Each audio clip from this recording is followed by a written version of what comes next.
Welcome to NACTV Reads the News. My name is Gwen Jacobsen and I'm one of many volunteers that help create programming for our station. NACTV can be seen on MTS Channel 30 or 1030, Westman Cable Channel 17, Bell Satellite Channel 592, or online at nactv.tv. These programs are made possible by our volunteers, staff, advertisers, as well as donations made by you, the viewers. If you are enjoying your NACTV experience, please consider supporting us by either donation or volunteering. You can contact our office at 204-476-2639 or at nactv@wcgwave.ca.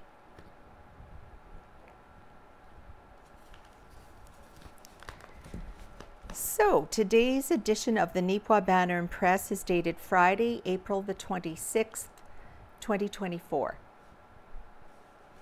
Now, on the front page, we have a picture of a co-op project that's proposed to go in Gladstone. This is by Owen Devereaux. Neepawa Gladstone Co-op has released some new information connected to its massive planned expansion for the town of Gladstone. Around this time last year, the proposed 18,000 square foot food, home, and building center was first announced for land where the current gas bar is located, close to the Yellowhead Highway. Since last spring, the co-op has been working on a feasibility study to determine the final square footage, design plan, and exterior finishings. That study has been completed and its results were shared with a near capacity crowd inside Stride Hall on Thursday, April the 18th. Neepawa Gladstone Co-op General Manager Brian Headley told those in attendance that this planned expansion has a current price tag of between $10 to $12 million. A floor design has been mocked up for the property and would create a 23,375 square foot hybrid building, just over 5,000 square feet bigger than the original plan and 2,000 more than Neepawa's food store. It will include the following: parking for up to 100 vehicles and 30 semi-trucks, an RV dumping station, a partnership with Chester's Fried Chicken, 12 ungraded fuel pumps and 6 card lock stations, a walk-in beer cooler, a motel, as well as a yet-to-be-announced quick-serve restaurant. And it goes on to say, with these details now ironed out, Headley said the next step will be to present their findings to the Federated Cooperatives Limited, or FCL, for final approval in September. Once the costs and design are officially approved, construction would begin as soon as possible in the spring of 2025. We're excited to be making steps forward and getting more and more excited about the project getting closer to breaking ground, said Headley. As promised, this will be our next major capital project. This will be one of the larger and definitely the most expensive that we've ever built. After the presentation was completed, the community at large was given the chance to ask questions. They were curious about installation of a EV charging station and car wash. Headley said they are not part of this original plan as it would increase the overall cost, but that expansion of services could be possible later down the road. Scheduling of flexible shuttle services to the new co-op were inquired about as well.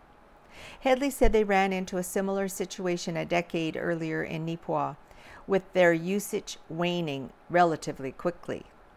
People got used to that one-day-a-week shop, or else they would save up and either do a phone-in order, or for some of you, we hope to have it soon where you can just go online and order and have it delivered. Our deliveries are once a day each Monday, Wednesday, and Friday, so I understand that concern. Other questions related to the sale of the old buildings. Headley stated that they would work with the Chamber of Commerce and the town of Gladstone to find a suitable replacement. We want to spend time with the Chamber and the community to see what some of the needs are. We've tossed around a number of ideas, and we've talked to the Chamber and to the Town Council. We'll look to repurpose them, though I don't know what that is yet. We have some ideas, but until there is a real need for it, I'm not exactly sure what that's going to be. One person brought up the option of maintaining some type of nice little grocery option in the building. Headley said it's not feasible for the co-op to operate separately, even on a small scale. We could build a small little grocery store, but it will fail. We've done the feasibility on this with ourselves and the FCL. The problem is we could build a small store here, but it is a limited market, said Headley. The numbers appear to agree with Headley, as between 2011 and 2022, the food store has posted losses every single year, except for in 2020 and 21. The home center, meanwhile, has never had a profitable year in that 11-year cycle. The highway access is believed to create new consumer options via the Yellowhead Highway that would keep co-op sustainable in Gladstone for years to come. While excited about its potential in Gladstone, Headley did state that approval of this current plan is not guaranteed. He remained hopeful, however. Not only is this project new to us, but it is unprecedented to the FCL. We're excited about making steps forward and getting closer to breaking ground. We continue to appreciate our staff and the community for its patience as we've worked through all the details. With our transparency, we've included every one of our staff plus the community of Gladstone so that this is not just a co-op project, it is a community project. And there's just a picture here of some of the people that attended the open house on April 18th. And this is probably too small to see, but it is a diagram of the proposed facility. Okay.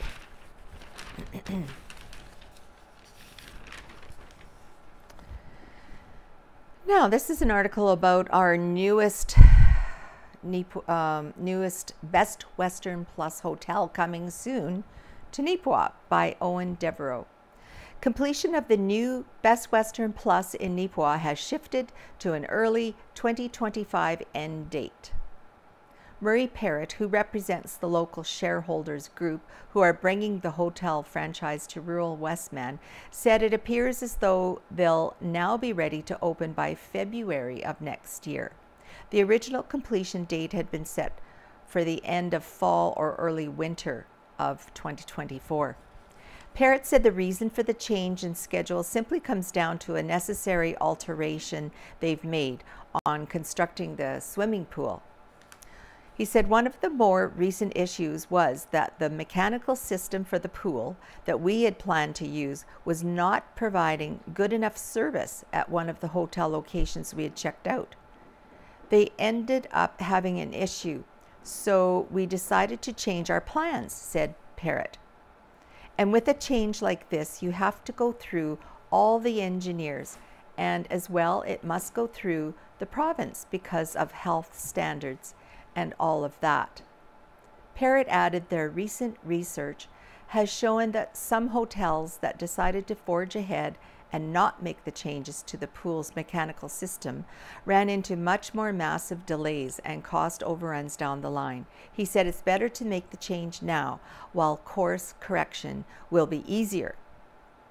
We're in the foundational part, the main structural part of the build, and you don't want to make a mistake in that, noted Parrott. Another change that's been made, meanwhile, should actually save more time on construction, as the style of electrical panels that'll be used in the building has been altered. The original panels had an arrival wait time of up to a full year, while the new panels will be available within the next 24 weeks. Parrott said that 24-week arrival time remains well within their new schedule. As for other aspects of the build for the upscale hotel complex, Parrott said the shareholders are pleased with what's been happening at their location, which is on the southern portion of what was locally known for years as the former CN property. I do provide a monthly update on what we're doing and everything that is involved with the build. Nothing too technical, just simply this is where we're at and this is what we're expecting. Things are still moving ahead. The shareholders' optimism is supported by the fact that we're doing it right, with the professionals making professional decisions. Once completed, the new Best Western is expected to feature 72 rooms, including several executive-style suites, as well as a full pool, water slides, and a convention center. Between 12 and 14 staff positions are expected to be created from the hotel. Parrott added that the schedule for hiring of those jobs will be left to the hotel's general manager, who themselves should be in place by September.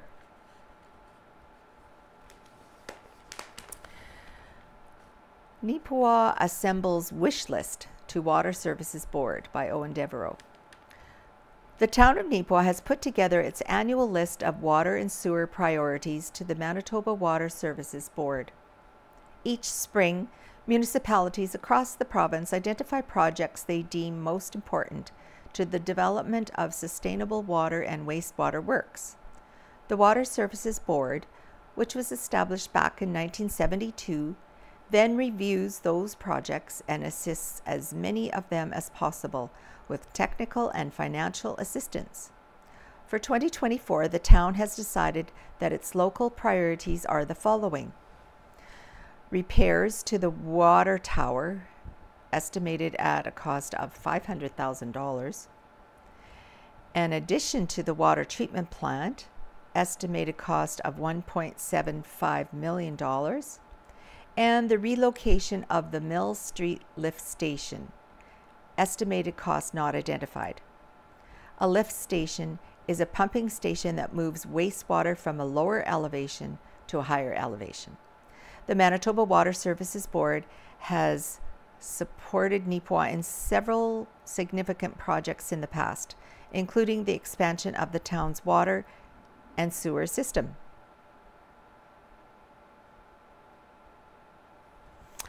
All right, there's a special evening coming up in the greenhouse.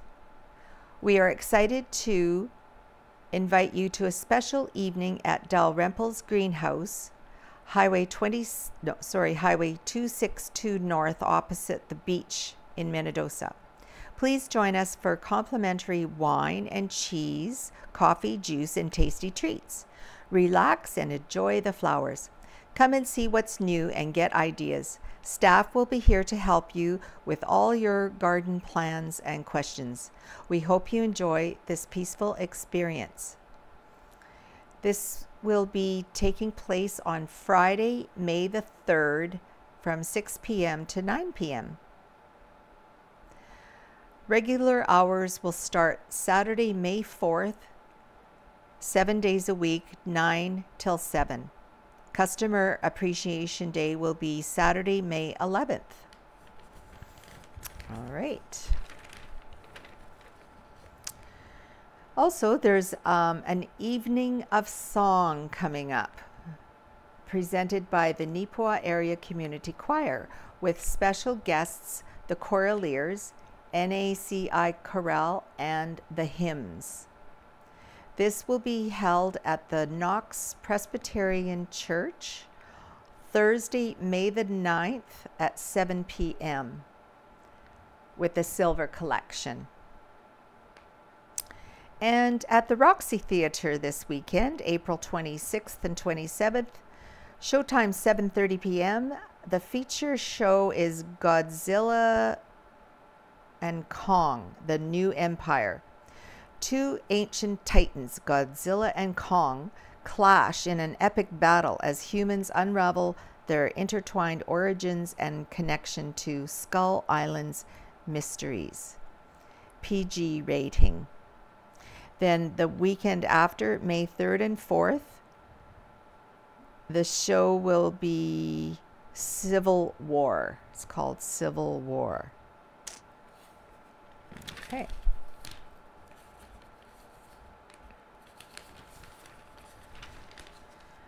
Now, on page 6, Helen Drysdale, Out of Helen's Kitchen. This week it is entitled Salt in the Diet. The humble grain of salt, small in size but makes a large impact in our lives. Salt, known chemically as sodium chloride or NaC1, Cl, is needed in our body to stay healthy. Salt regulates your blood pressure, helps keep your body's fluids in balance, and keeps muscles and nerves running smoothly. Too much salt, though, may lead to raised blood pressure, increasing the risk of heart diseases, strokes, gastric cancer, kidney disease, and other health issues. We can't make salt in our own bodies, so humans have always had to look to their surroundings to fill the need. The early meat eaters received their salt through eating animal meat. As they turned to farming and the diet changed, getting salt into their diets became important. People in early civilizations went to great lengths to acquire it. Salt was part of Jewish temple sacrifices, with Leviticus chapter 2, verse 13, specifying that offerings must include salt to signify the eternal covenant between God and Israel. In Abyssinia, slabs of rock salt called amoles became the currency of the empire. Each one was about 10 inches long and 2 inches thick. Salt was often exchanged for gold, sometimes even pound for pound in salt-deprived regions. Salt from the Sahara Desert mines traveled by caravans consisting of as many as several thousand camels bearing salt to markets in West Africa. Cities and states along the salt roads demanded heavy duties for the salt passing through their territories. The Egyptians packed their mummies in salt. When mummies were shipped down the Nile as cargo, they were taxed in the salted meat bracket. For centuries, the French people were forced to buy all their salt from royal storehouses. The salt tax was so high during the reign of Louis XVI that it became a major complaint and eventually helped ignite the French Revolution. How salt has seasoned history. Man learned how salt helped to preserve food, cure hides, and heal wounds. Many germs cannot live in salt. It has been used to preserve food since the earliest of times. Salt is used in cheese making to flavor the cheese and control the growth of bacteria and molds. Salt also enhances the aromas of spices such as cinnamon and nutmeg and makes the citrus flavor in a lemon livelier.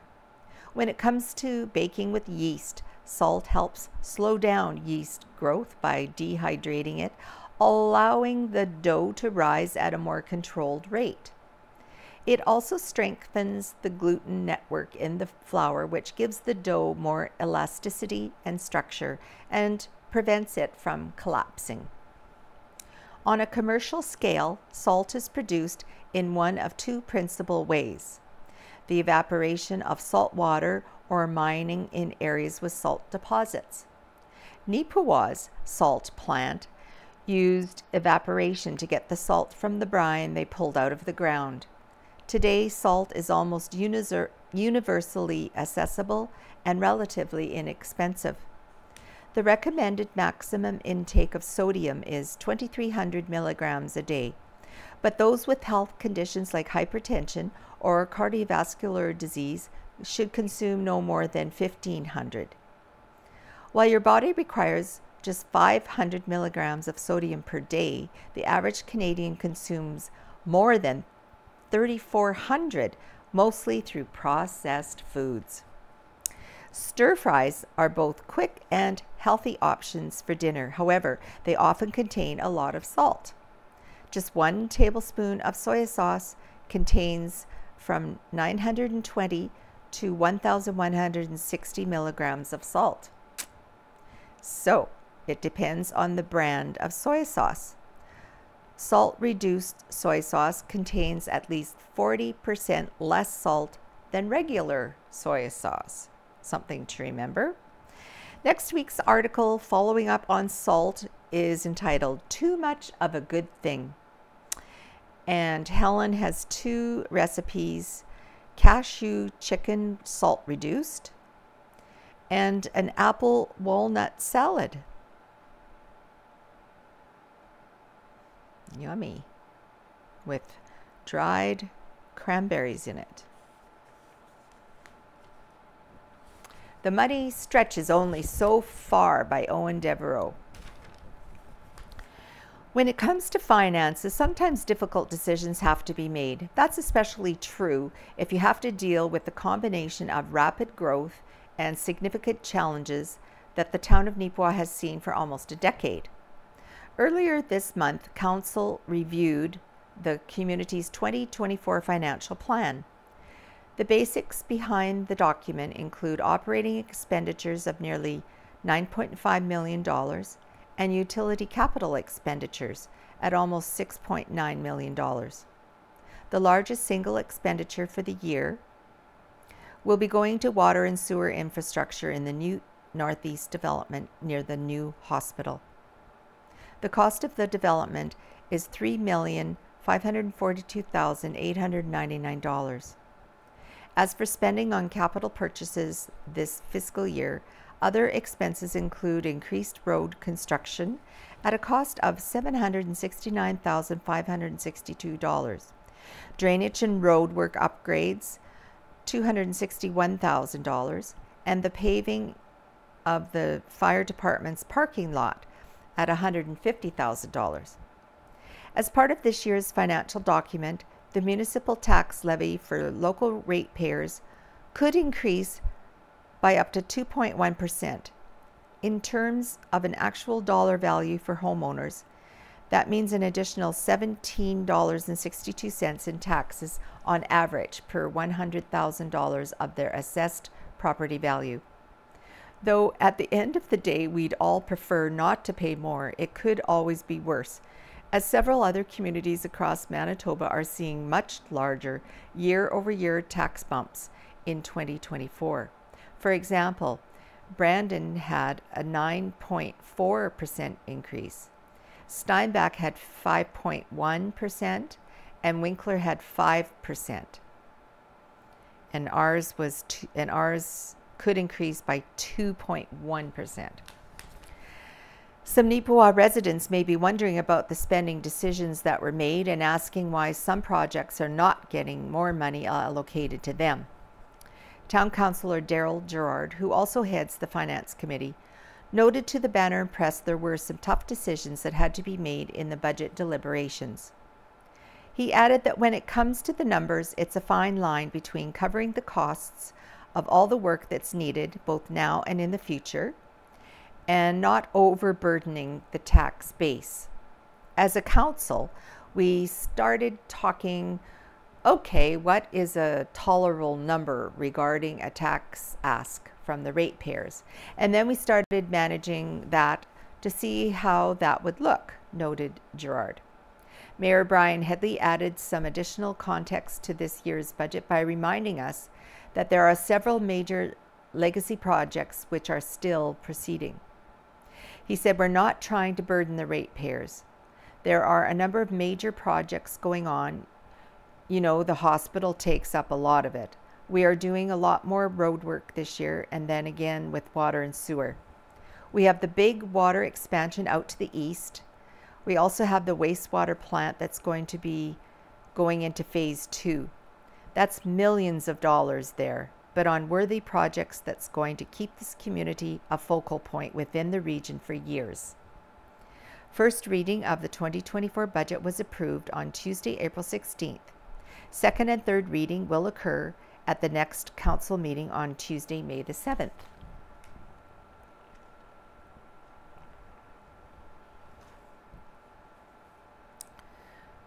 All right.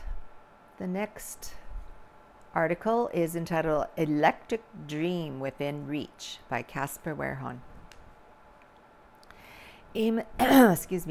Amos Taylor of Neepawa is described by friends and family in many ways. A mere few of these descriptors are active, fun, positive, generous, someone known by the whole town, and with a note of humor, 6 foot and hard to miss. In addition to these, Amos Taylor is also a man with a dream, the purchase of an electric trike. This dream is being supported by friends Paige Crabb, Shayna Ponsack, Charlene Holmberg, Kennedy Perry, and Jessica Lucan. He's been a friend of ours for years, and he's always just awesome, Crabb said on April 18th. And he's been through some hardships this year. He lost his biological mom and his adoptive mom, and he's always stayed pretty positive considering. He's a generous person too. He'd do anything for anybody, and I think he needs someone to help him out. Crabb told the Banner and Press that this trike has been a wish of Amos's for years, with his current bike having become old and worn.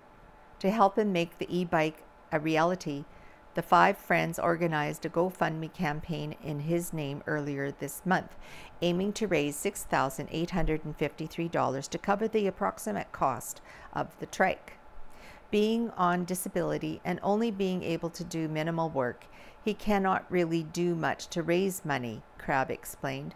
So my friends and I were chatting, maybe there's something we can do about it, and we decided on the GoFundMe. Crabb added the GoFundMe goal is an estimate, since the bike will need some modifications such as back pedal brakes and a handle extension. This cause was one that was swiftly supported. As of April 18th, roughly 2 weeks after being opened, the GoFundMe had already reached $3,425. Neepawa has been doing pretty good. It's kind of impressive, said Crabb.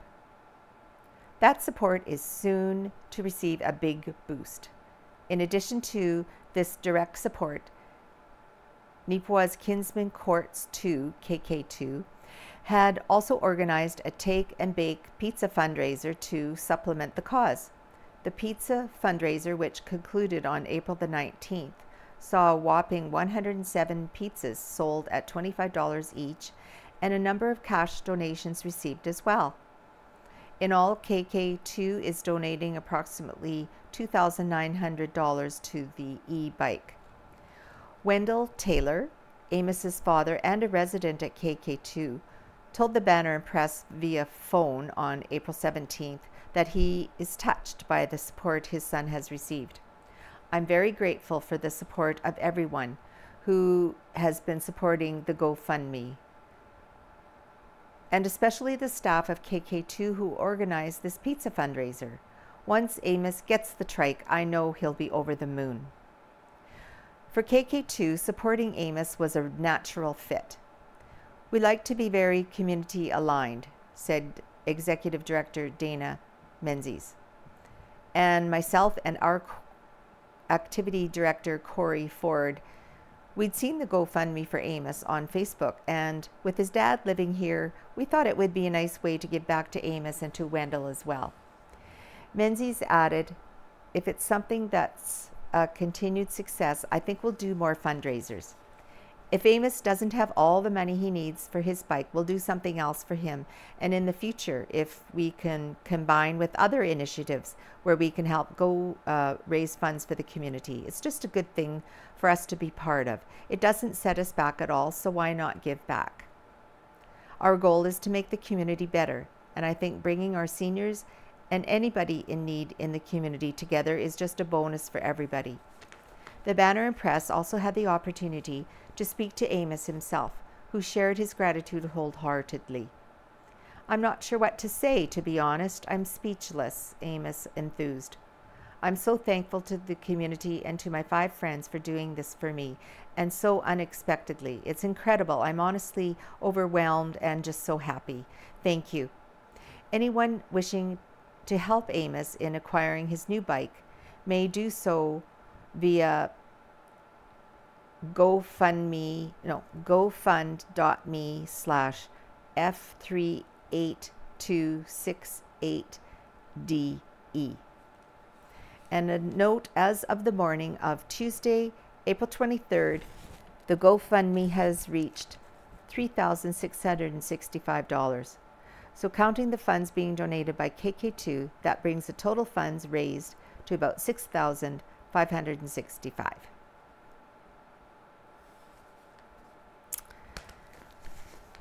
Western Manitoba Science Fair results by the banner staff. The Beautiful Plains School Division was well represented at the Western Manitoba Science Fair, or the WMSF, on April the 9th. A total of 56 students from the division were in attendance and participating at the 2024 edition of the fair. Of these students, 40 were from Neepawa, 10 from Brookdale, and 6 from Fairway Colony. Each of these students gave their all, with many coming away having an extra figurative feather in their cap. A selection of Glenboro area students were also on the scene, returning home with awards as well. These young scholars were among a grand total of 369 students from 26 different schools from across Western Manitoba. In all, 268 projects were presented at the fair. In order to attend the WMSF, students must win at their school's science fair. The WMSF fair is measured in the same manner as the national fair, which means the top 40% of students received medals, 10% gold and 15% each for silver and bronze. The following are the official results for the Beautiful Plains School Division as well as the Glenboro area per the WMSF. So in the grade 5 to 6 individual category, bronze went to Mila Sumner of Brookdale, entitled Thump Thump. Ariane Montemeyer of Neepawa, entitled Plants versus Erosion. And Ethan Vandenbush of Neepawa, The Exploding Debate.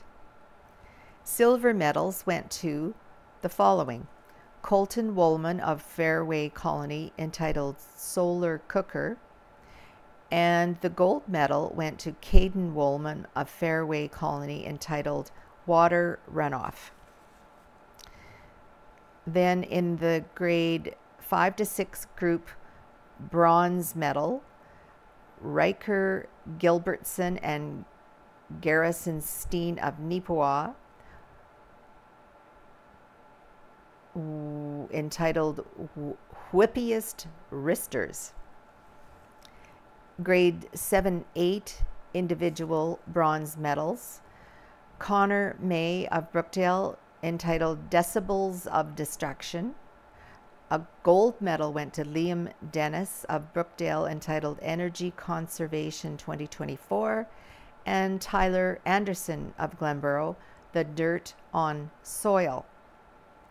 Tyler Anderson also received the following special awards: Farm to School, Manitoba Association of Home Economists Award of $50, and Brody Davis Alumni Award $300, and Charlie McLaughlin Bender Alumni Award of $100.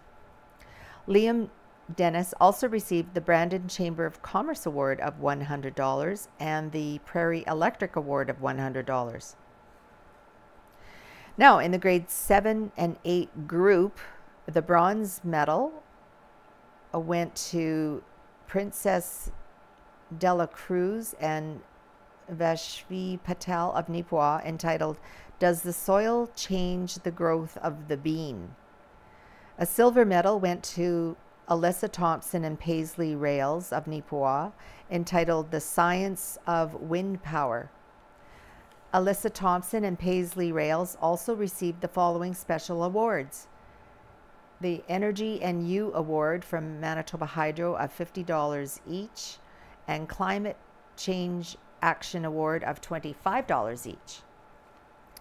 Then in the grade 9 to 10, individual bronze awards went to Rain Dalek of Glenborough, entitled Clean Sea Solutions.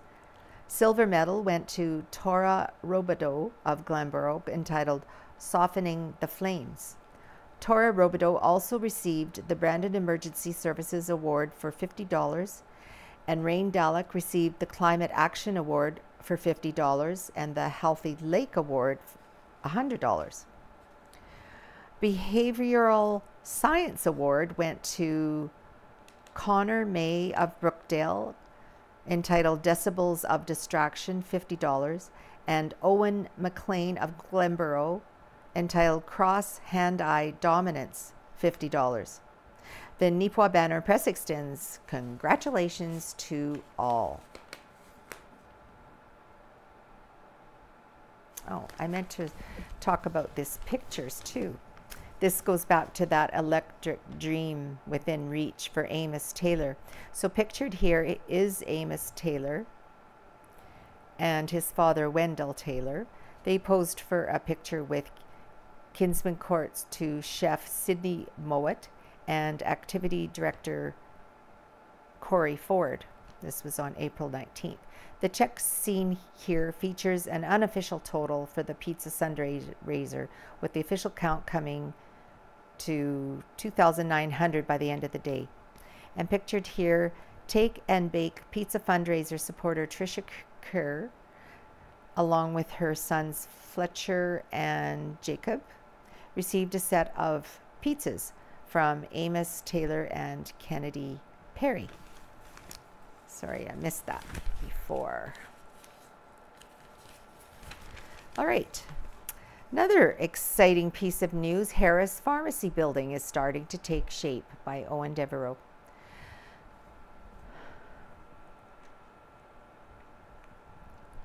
Construction of the new Harris Pharmacy building is making very good progress in Neepawa.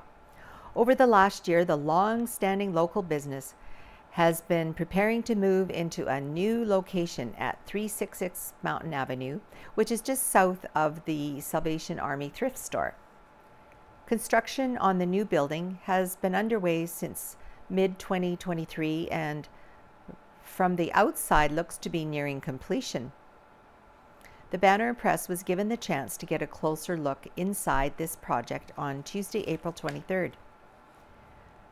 Harris Pharmacy owner and head pharmacist Heather Toderick said the interior dimensions will be a little under 6,000 square feet, which would be roughly 800 square feet larger than their existing location at 424 Mountain.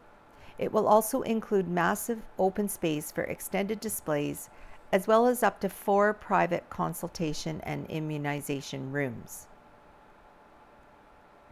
In our current location, we've done what we can with the space, but in this new building, there is going to be a better flow to consumer traffic, more space, and an ability to have everything situated where it needs to be. It's better laid out, a better workflow for us, and hopefully a more accommodating space for patients. Toderick said a few last-minute mechanical components, as well as the painting of the walls and ceiling, are still to be finalized.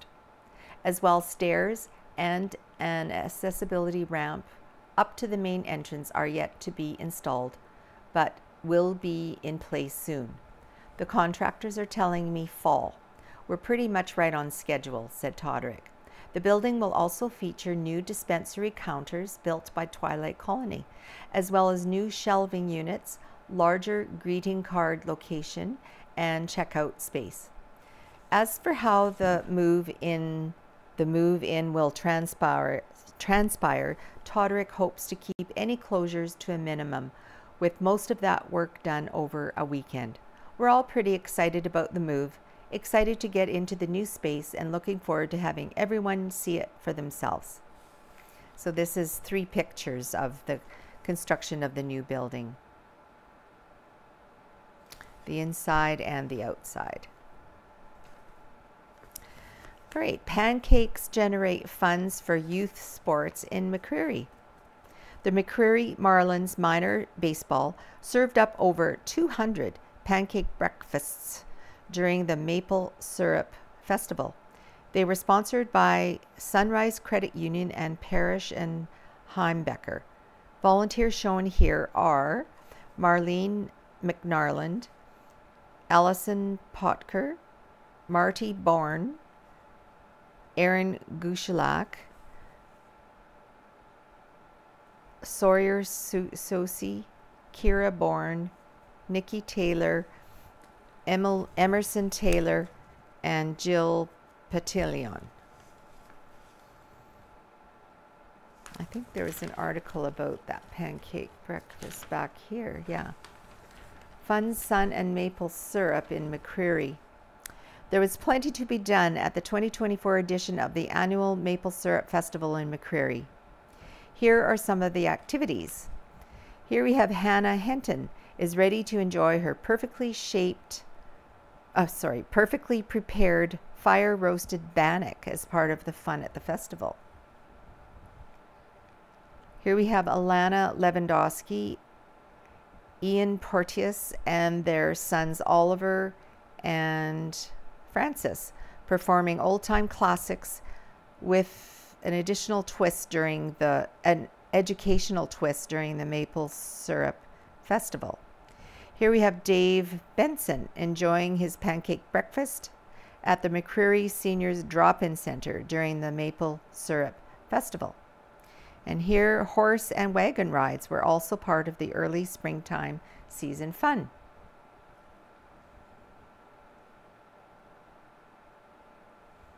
And here we had an article about the greenhouse, Dalrymple greenhouse in Minnedosa. This one's about the greenhouse of Neepawa, growing with you. Have a smile cookie May 1st to 5th. Gift certificates available. Proven winners starting at $5.95. Opening May 1st. Open 7 days a week, 9 till 7. Variety and quality at a reasonable price. All right. Now I'm going to come back to this after. So on page 13, we have an article entitled Austin Woolen Mill Holds Huge Opening by Ken Waddell. Austin Woolen Mill owners Brian and Linda Dreger invited everyone to come and celebrate their grand opening. By the size of the crowd, it looked like they all accepted the invitation. On Saturday, April 20th, friends and neighbors and customers from near and far brought greetings, bought product, ate cake, and had a wonderful time touring the new plant. The new plant is located in a building that has seen extensive renovations and a large addition. The woolen mill has installed many brand new machines to turn raw wool into yarn. So here we have the North Norfolk Reeve Ed Hepner and Austin Woolen Mill owners Brian and Linda Dreger cut the yarn to open their new plant in Austin. And this is part of the early crowd that attended the grand opening of Austin Woolen Mill. And another article about Austin. Austin show hosts large crowd of toy lovers by Ken Waddell. The promise of nicer weather and a huge building full of toys brought out the crowd on April the 20th. So the same day. The big occasion was the Austin Farm and Toy Show, and it had dozens of exhibitors with thousands of toys for sale. The sale was held at the Manitoba Agricultural Museum. One exhibitor was overheard saying, "I sold more at this show in the morning than I did all day at another show. This is the Super Bowl of toys. I am just going to have to bring more iron next time." The iron on display and for sale consisted of toy farm tractors and machinery, trucks, cars, and just about any toy available. So here's a picture of one of them. Just inside the entrance to the Austin Toy Show was this lineup of several makes of tractors, all done up in gold paint. It made an eye-catching exhibit as a person entered the hall at the Manitoba Agricultural Museum. Now here we have an article about a former Neepawa Titan. Briley Wood has received a well-deserved chance at playing pro hockey as the former Neepawa Titans forward has signed a deal with the Colorado Eagles. After recently concluding his season with the Wenatchee Wild of the Western Hockey League, the 20-year-old committed to an amateur tryout contract in the American Hockey League, or the AHL. Wood had a breakout season at the major junior level in Wenatchee this year, notching 28 goals and 34 assists in 60 games with the Wild. The 6'3", 190-pounder from Rivers also played with the Neepawa Titans back in 2022-23, where he put up 22 goals and 39 assists in 49 games and was named to the MJHL All-Star team. The Colorado Eagles are the AHL affiliate of the NHL's Colorado Avalanche, based in the city of Loveland, which is located about an hour north of Denver. The Eagles are currently in 4th place in the AHL's Pacific Division and have secured a spot in the Calder Cup playoffs. And there is a picture of him when he was a Neepawa Titan.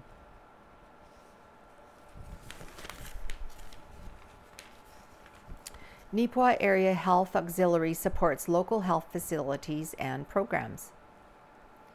In the fall of 2023, businesses in the town of Neepawa and the RMs of Langford, North Cypress, Rosedale, and Glenella Lansdowne had visits from the ladies of the Neepawa Area Health Auxiliary asking for donations that would be put towards equipment for the Neepawa Personal Care Home, or Country Meadows, and the Neepawa Health Center, and the community programs, home care, public health, or mental health. Thanks to many businesses and some personal donations, they were able to raise $18,893. For that, we once again thank you. The objective of this article is to showcase some of the purchases made by the auxiliary and to assure the businesses that their money is put to good use. In collaboration with the managers of the sites and programs, decisions were made to purchase much needed equipment to enhance the work life of the employees, as well as to provide comfort measures for residents, patients, and clients. So pictured here, hopefully you can see this, it's kind of dark. Neepawa Area Health Auxiliary President Judy Gabler accepting thanks from Jocelyn Schipper, Care Team Manager of Country Meadows, for the purchases for this facility has received over the past year.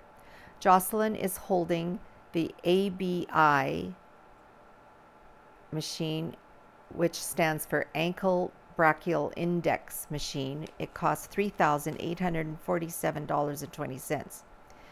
Judy is holding one of the many walkie-talkies that were purchased, $3,666.72.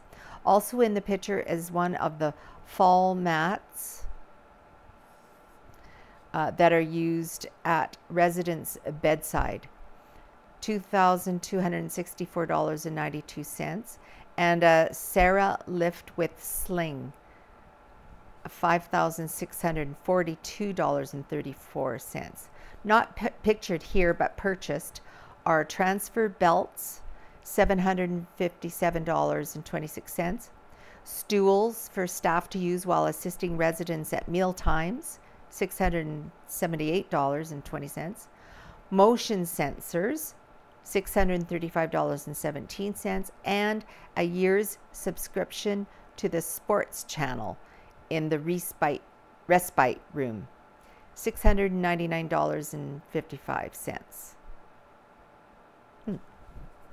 And here in the middle we have health center staff displaying the walkie-talkies that were $3,155.04. This is the hospital. The auxiliary purchased these. The health auxiliary says these walkie-talkies are time savers as well as safety devices for the staff, since their use cuts down on the use of call bells and overhead paging, which results in less noise for residents and patients. The walkie-talkies are used by all departments.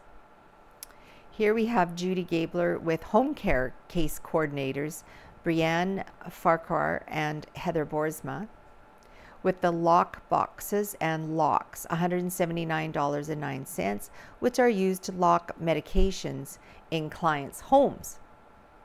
And finally here, pictured here, Lori Gilbert, public health nurse with President Judy Gabler, and the blood pressure machine, $892.86 bought for that program.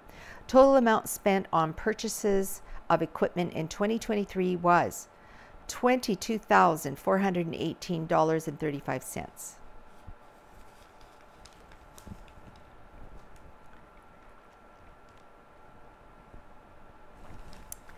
All right, there's a submitted editorial by Delcy Martin entitled "He Was Born Carl Harry Burke." He was born Carl Harry Burke on a cold day in January, but we all knew him as Harry. I referred to him fondly as little brother. He was a happy baby, always smiling, and this pleasant disposition followed him as he grew into a young man. I found out about my brother's suicide on the morning of April 25th last year. The news shook me to my core and left me with more confusion and questions than anything else. "What happened?" became the phrase used most often when people heard of his death. Questions that unfortunately would never have answers. Harry was not only a victim of suicide, but also a victim of sextortion. Shortly before his suicide, he had received a message from a person on Instagram claiming to be a woman wanting to connect with him. She sent him intimate images and asked for some in return. At the age of 17, Harry made the decision to send her images in return, a decision that would not be outside the realm of possibility for any 17-year-old. Immediately, she demanded that he send her money or risk having these intimate images shared with those he loved. She had information about his friends, his career, and his family, information that no one else should know. Understandably, he was scared and went to our parents for help. They responded the way that any great parents would: reassurance and a plan to speak to the RCMP the next day. Unfortunately, with the final statement from the predator promising to ruin him, Harry believed that his life was over, that there was no future for him. He made a very permanent decision, one that changed the course of our family's lives forever. After his death, we learned that Harry was not speaking with a woman, but in fact, it was a man living on the other side of the world. We learned from the police that there are rings of these individuals all over the world, often associated with organized crime. We learned that there are call centers set up with individuals pulling these scams on children all over the world. They mass message kids of a selected age, hoping for a response, and then money to support themselves and their families. Boys are selected to demand money from. Girls are selected to demand more intimate images. 90% of the victims are young boys, just like my brother, and the similarities of their stories are eerie, to say the least. Cybertip.ca receives an average of 10 reports of sextortion a day. A day! What happened to my brother is happening every day in every part of Canada, and we knew nothing about it. How is this even possible? It still disturbs me to this day how few people know that this is taking place. I write this article to urge you to speak to your children about sextortion. Speak about it at home. Speak about it in schools.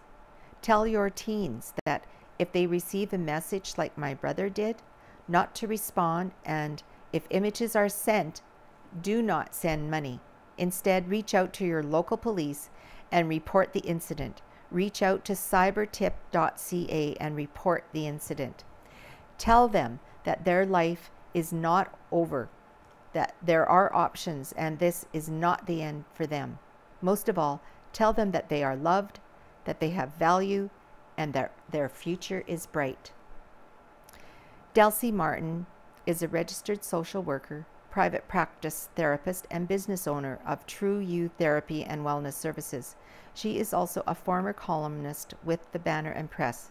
Visit her at trueyoutherapy.ca.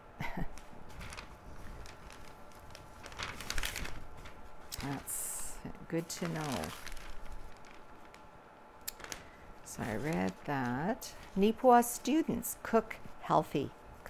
Look at these bright pictures. 22 grade 7 students had some fun with their lunch on April 17th.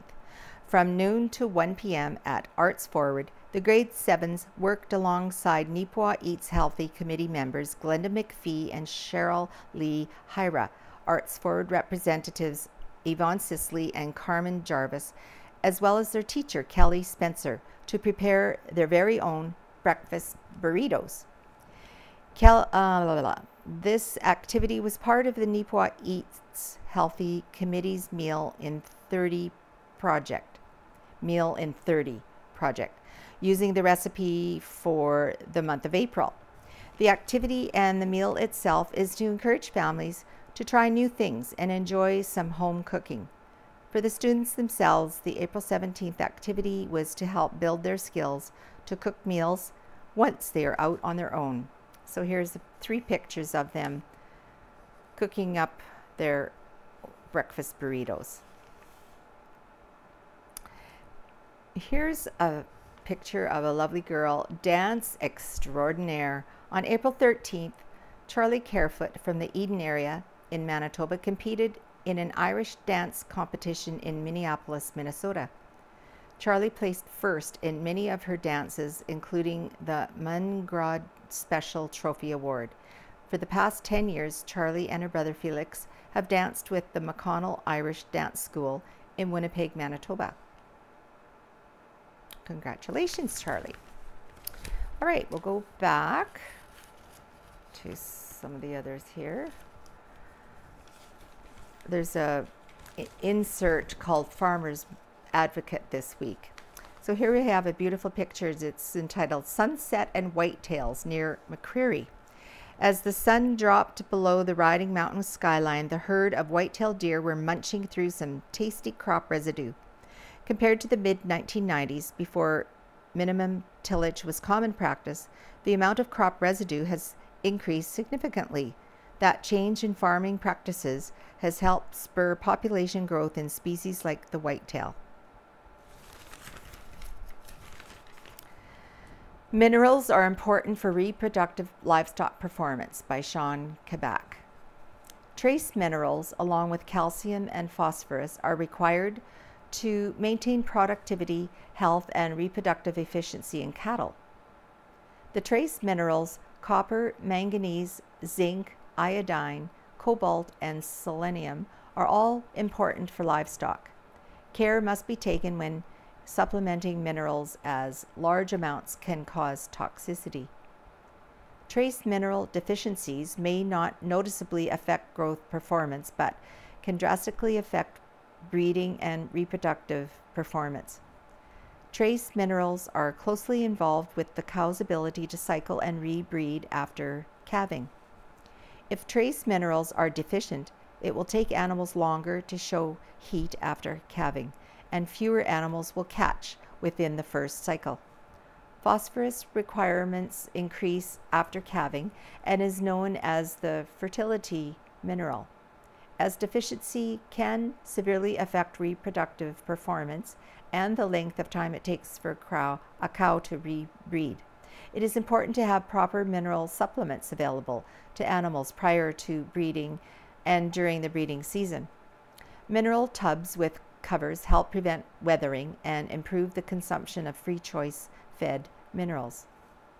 In a trace mineral survey conducted across Western Canada between 2014 and 2019, Dr. Campbell of the Western Vet College reported cows blood tested were 24.4 to 42.9% deficient, less than 0.5 parts per million in copper, with 85 to 92% of herds having at least one deficient animal. In 2019, 63% had less than adequate blood copper levels. Copper deficiency affects livestock performance, immunity, animal health, and reproduction/breeding. To alleviate copper shortages, a sure adequate mineral is being supplemented in the cattle rations. Force feeding mineral for 3 months before calf resulted in 6 times more cows likely to have adequate copper compared to free choice. Cows force-fed mineral cycled 2 times faster and became pregnant 5 days earlier. Shortening up a breeding season is profitable in several ways. Calves that gain on average 2.5 pounds a day will be approximately 53 pounds heavier at weaning if born 1 cycle earlier, and 106 pounds heavier if born 2 cycles earlier. More calves that are born closer together in a shorter calving interval will be more uniform at weaning, resulting in bigger packages in the sale ring that will bring premium prices. Neepawa 4-H Beef Club holds Crash Day. Our practice achievement, called Crash Day, was held on April 20th. Sviena Bjornsson showed our members how to tie their animals safely in the chute and blow dry them. Paul and Madison Robertson gave a clipping demonstration, and Madison and Sviena showed members different combs and products. Carson and Tim Baker and Shelley Bjornsson took our Clover Buds members aside to talk about showing and showmanship, and they were able to have a mock practice using some of their baby calves. We were thrilled to host Karen Olafson, Club Support Coordinator from 4-H Manitoba, along with several senior members interested in being selected for the new 4-H Manitoba judging team for Agribition. Tim Baker put on his judging hat, literally, and explained to all members of the class of yearling heifers how he would evaluate the judging cards and reasons. Our senior and intermediate members then buddied to help the juniors and Clover Buds before judging their class. Our club has put a considerable emphasis on oral reasons, and after everyone had filled out their judging cards, all members gave oral reasons individually. Seniors were required to provide their reasons without their judging cards. While members were waiting to provide their reasoning, we reviewed the schedule of events for Achievement Day. Some of our Clover Buds brought their baby calves and spent extra time practicing their newly acquired skills. After everyone had provided reasons, Tim explained what he was looking for and answered questions from participants. Karen Olafson invited our 4 senior members to join the other 4-H Manitoba participants, and they evaluated hay and teacups. This was a very fun activity that also intrigued parents, especially the teacups. Our club leaders feel it is essential to stress communication skills such as public speaking and oral reasoning and sharing skills. We expect our older members to buddy up with younger members to help them at events and on Achievement Day. We strongly discourage parental involvement in the show ring, as we feel the members learn better from other members. We invite you to the Beautiful Plains Ag Society Egg Complex on Tuesday, July the 2nd for our club achievement, and Wednesday, July 3rd for our inter-club show. Thank you to our members for their enthusiasm, the parents and leaders who assisted, our fellow 4-H members from other clubs, and Karen Olafson for joining our group. And it just shows a picture here of some of the younger 4-H Beef Club members paying close attention to their instructors.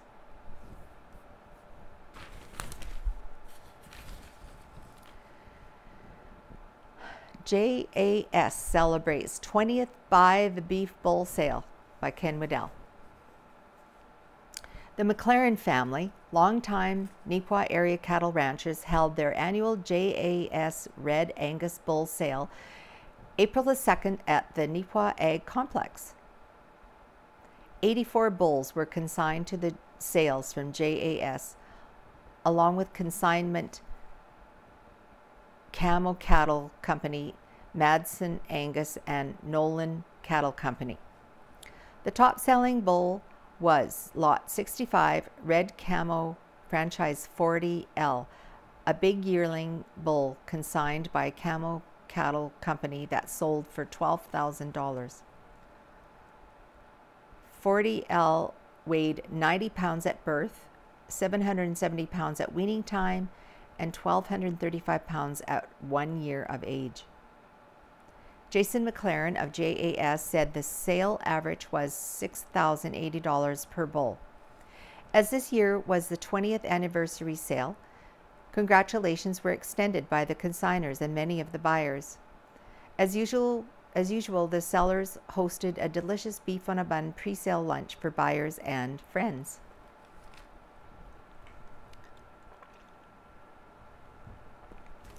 And here Sean Kabak has submitted an article entitled The 4 Principles of Grazing Management. Number 1, balance forage demand with forage supply. To be sustainable, forage production should exceed demand, resulting in residue carrying most years. In higher rainfall years, this extra forage is the buffer to help make it through dry years. The carrying capacity of a pasture is the number of animals that will be grazed annually without harming it or overgrazing. Number 2, distribute livestock grazing pressure evenly. A multi-paddock rotational grazing system that increases stocking density will improve forage utilization and grazing uniformity. Rotate cattle before they can regraze regrowth. Number 3, minimize grazing events during vulnerable periods. Grazing plants too early in the spring will affect season-long production. Graze after the 3 to 4 leaf stage or when plants are at least 6 inches tall.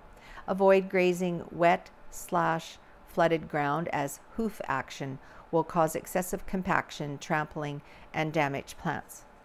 Number 4, allow effective rest after grazing. Plants that can rest and recover are healthier and more productive, partly due to stronger roots.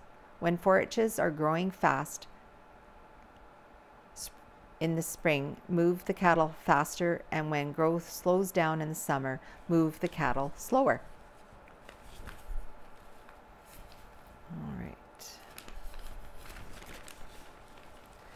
All right, I'll read Homebodies by Rita Friesen. This week it's entitled Road Trip. It's been a while since I headed out west, well, northwest. A grandchild and I spent a few days in Saskatoon visiting my youngest daughter. The day we left was cool and cloudy, and parts of Saskatchewan had received several inches of snow. The parts we drove through and visited, of course. There was one semi on its side, its load being extracted, another semi in the ditch waiting. Having left early afternoon, the roads were mostly dry as we progressed west, but we did not rely on cruise control. It is wonderful when one has access to a young, able-bodied and sharp-eyed traveling companion. I drove just long enough, about an hour, allowing the real driver a break before entering the city. Our time together was a gift. We went walking, played cribbage, watched movies, and simply hung out together. Sunday afternoon, we walked around the University of Saskatchewan, admiring the stately old buildings and commenting on the newer builds. There is one section along the trail that displays creative outdoor art, all types, made of all kinds of materials. We followed the trail along the riverbank, finding the burial site of John Diefenbaker and his wife Olive. I can recall how very loyal my father was to his leadership, a prairie boy making good. Later in the afternoon, we wandered over to Dutch nurseries, What a treat for a soul longing for green and colors. The annuals were not fully stocked, but the perennials and the exotics and the yard and garden decor were out in full force. I succumbed to temptation buying, coming home with 2 heucheras, not knowing where I will plant them, just knowing I really like the deep red of the foliage. It was difficult to say farewell. Our time together was a smooth blending of laughter, shared memories, and thoughtful exchanges. Our dogs were even compatible, never snarling or snapping, walking together and resting together. But go home we must, and so we did. The sky was generally overcast, making for a more pleasant drive. The snow had once more melted, and signs of spring were noticeable. We saw huge flocks of geese, larger than I've seen in a long time. Pelicans, swans, and snow geese dotted the open bodies of water. We met very little construction, only one detour through Yorkton. It's one of those things. It was great to get away, and it was great to get home. I have started any number of plants, and I missed them. I had carefully watered them all before I left, and after deep consideration turned off the growth lights for my absence. They did not suffer in my absence, thankfully. The little petunias are not so little, and the blossoms add a gentle fragrance to my home. I'm eager to get them transplanted. The micro tomatoes and micro cucumbers are bearing fruit, and the darn peppers just won't germinate.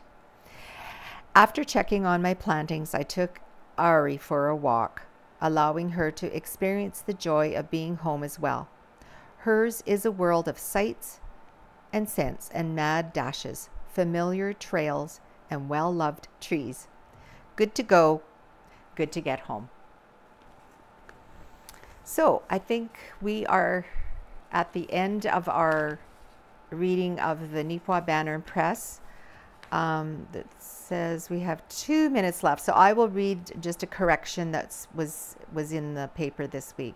There was an error in the printing for the April 19th story, Science and Fun in Western Manitoba.